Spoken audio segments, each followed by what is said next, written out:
ఈ పార్క్ అయితే చాలా సేఫ్, ఎవ్వరూ ఉండరు. మొన్ననే చాలా పవిత్రంగా 5 మర్డర్లు జరిగాయి. ఆ పక్కనున్న 2 ఎకరాలు ఇస్తే పార్కు పెంచుకోవటానికి వీలవుతుందంట. అవును సార్. అమ్మో, ఇంకొక క్షణం ఇక్కడ ఉంటే 6వ మర్డర్ జరుగుతుంది. మీ మామగారు త్వరగా పోనీ, వచ్చేస్తారేమో.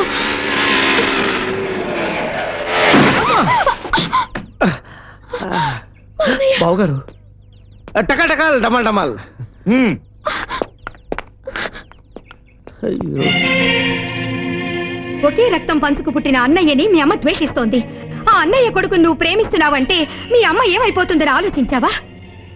నీ తండ్రి చావు కారణమైన ఆ మనిషి రక్తం పంచుకు పుట్టిన వాణ్ణి నువ్వు ప్రేమిస్తున్నావా? బూడిదలో కలిసిన మీ అమ్మ పసుపు కుంకాల్ని గుర్తు తెచ్చుకో, ఒక్కసారి గుర్తు తెచ్చుకో.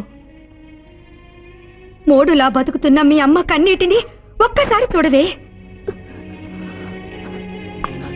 అన్నయ్య,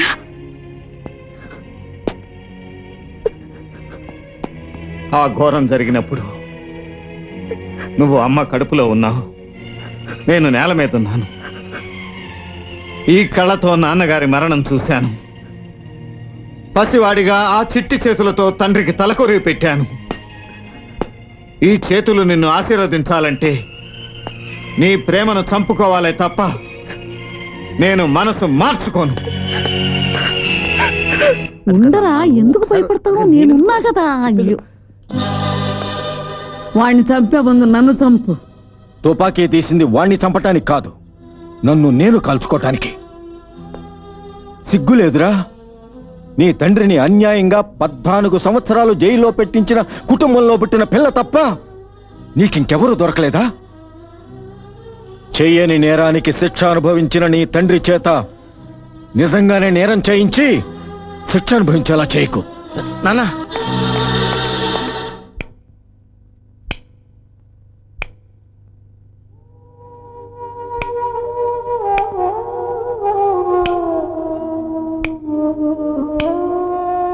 పిచ్చి సన్నాసి. ఆడది ఏడిస్తే మగవాడు కన్నీళ్లు తొడవాలి. పాపం అక్కడ ఆ పిల్ల ఎంత బాధపడుతోందో ఏమో. అవును నాన్నమ్మా. చూడు, నువ్వు చేసింది తప్పు కాదురా, సాహసం. ఈ 2 కుటుంబాల మధ్య అగ్ని చల్లార్చడానికి నీళ్లు చాలటలేదు, ప్రేమ కావాలి.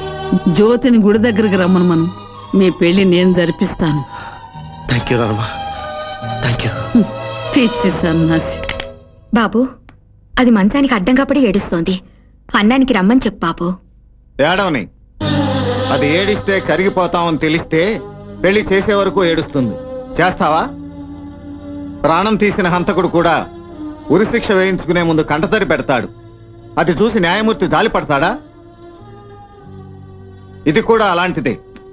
నాన్నగారిని దారుణంగా చంపిన కుటుంబంలోకి అడుగు పెట్టడానికి అది కన్నీళ్లు పెడితే మనం తుడిచినా తప్పే, ఓదార్చినా తప్పే.